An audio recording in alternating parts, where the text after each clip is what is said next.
Hey everybody, what is going on? My name is Marv Gaming and welcome back to another Forward Assault video. It's been a really long time since the last Forward Assault video, and that was the last time there was an update for the iOS test flight. But now I'm happy to announce that iOS has been globally launched in the App Store. I will put a link in the description down below. Go ahead and download it. So I know everyone who was on iOS who couldn't get into the test flight was so jealous of everyone on Android because it was a public beta instead of a private one. But now you guys can all play it. Everyone can play it.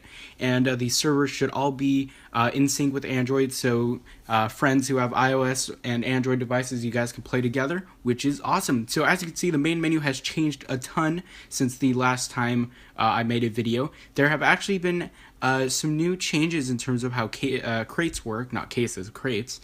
You can now, just like whatchamacallit, that game that everyone plays. Oh, yeah, okay, of course, Clash Royale, never mind about that. Yeah, you can actually get free crates. As you can see, I have one here that says open. It works just like Modern Combat Versus and Clash Royale, where you get a crate after you play a match, and then you use, around 3 hours, or depending on how long it is, it takes to open that crate, and then you get free skins. So obviously, as you can see, I have one here, so I'm going to go ahead and open it. And I got 742 credits. I think that's it. Oh, I got a camo for the M98. That's pretty cool. And I think that's it. So you can obviously purchase gold crates over here as well. Those will contain more, obviously, because they're paid.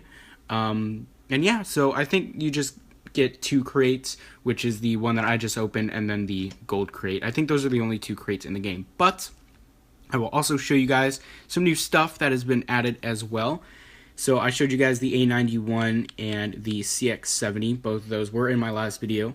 But there have been some new weapons. Right here, you can see the MP5K for 38,000 credits. I was really excited to hear that this gun was going to be added. And one that we've known for a while is the PP2000. I thought this was going to be added to Bullet Force, but they actually added it to Forward Assault. So that was very interesting.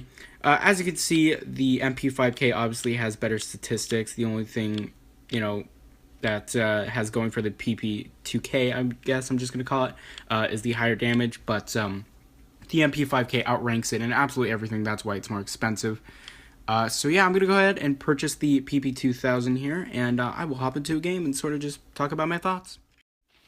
Alrighty guys, so I am in game, and you might not be noticing a bunch of new different stuff, but a lot has changed. First of all, the movement speed has drastically been, I wouldn't say drastically, but it has been slowed down a bit, kind of to reduce the pacing of the game. I think it was, oh, that guy just ran through a wall. He's trying to knife me, he got me. I think it works out for the better in my opinion. I think the slower movement speed helps players not only get adjusted to the game, but also higher skilled players anticipate more movement. It's less random in my opinion, so the pathways on maps are more, I guess you could say, they're more used more often, like players can more easily adjust to them. Oh, I didn't get that guy. But yeah, the PP2K looks pretty cool. Ah, no. Double kill? Yeah. Gonna get that reload in. But yeah, besides that, not really much has changed as I'm aware, but the crosshair size has been changed again. Looks kind of like, a kind of mix between Modern Combat 5 and some other FPS games, so I kind of like it. I dig it. There's nothing else here in the pause menu in terms of settings. But yeah, so I'm going to go ahead and just kind of share my thoughts. I know I said I was going to do that in the last segment of the video. But yeah, so obviously global launch, a lot more players are going to be playing. So that means, oh, that's not good. I guess that's something I can report. Feet, you can see the feet through the, uh-oh, I'm going to die here. But, boy, no, what? How did that not kill him? But yeah, obviously more players means more feedback, so hopefully this game is going to progress faster and faster than it did with Test Flight. There was only a couple hundred people on at peak hours, so, and most of those people wouldn't obviously provide feedback, and this is including Android as well. Back in the old days of the earliest beta days, there just wasn't a lot of feedback going around, but now hopefully there's going to be a lot more feedback. The game is going to run smoothly in terms of development and stuff. There is an active Discord. I will link that in the description if I can. Don't know if I can get a permanent link. I don't want to get like a 24-hour link and not realize, but yeah. I did want to compare this game kind of to Critical Ops.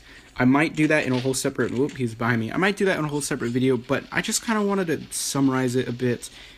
In my opinion, because of the way recoil works in this game, and by the way, if you did not know, there was an update. I think this was in Tesla as well, but I don't think I covered it.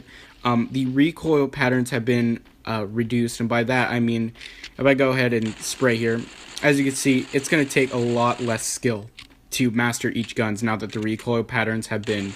I wouldn't say reduced, but they've been, I don't know what word to use, but they've been de-skillified. Basically what I'm trying to say is recoil is now way easier to control. And someone might look at this and say, well, that means it's going to be unfair because new players are going to be so good and blah, all that stuff. But in my opinion, I think this is a good idea and a good change, because skill on mobile gaming also comes down to just straight up aim. Like, I'm using 2 thumbs right now, so my aim is trash. I'm dying a lot and stuff like that. So if people are tryharding and using claw, they're going to do a lot better than me. And I think that's, a good reason why this change was a good reason. Because, it raises the skill gap in terms of aim, lowers it, of course, in terms of recoil control. But I don't think that really matters too much. It wasn't that hard to master the recoil before. And so I think this just makes the game more raw. I guess that's the best way to call it. It's more raw because skill comes down to aim now in this game. Bunny hopping, obviously still a thing. Movement, again, just because it got slower doesn't mean that much has changed there in terms of how the movement works. It's just that it got slower. But going back to recoil control, I think it was for the better, honestly. Oh, get that guy. Again, I think the game is just more raw, and it's simple. It's way more simple, and I love that. You get on and you shoot people, or you get on and you competitively shoot people. And I like that. I really like that about this game. Now, obviously, it doesn't have the polish and the shine that Critical Ops has. Critical Ops has way more people working on it. They have a way more massive budget than Forward Assault does. But, to be honest, I think Forward Assault is better. I mean, there's not a lot of hackers. Obviously, the game just released, but Android is where you usually find hackers the most. No hate against Android, but, let's be honest here. You can download basically whatever you want, and...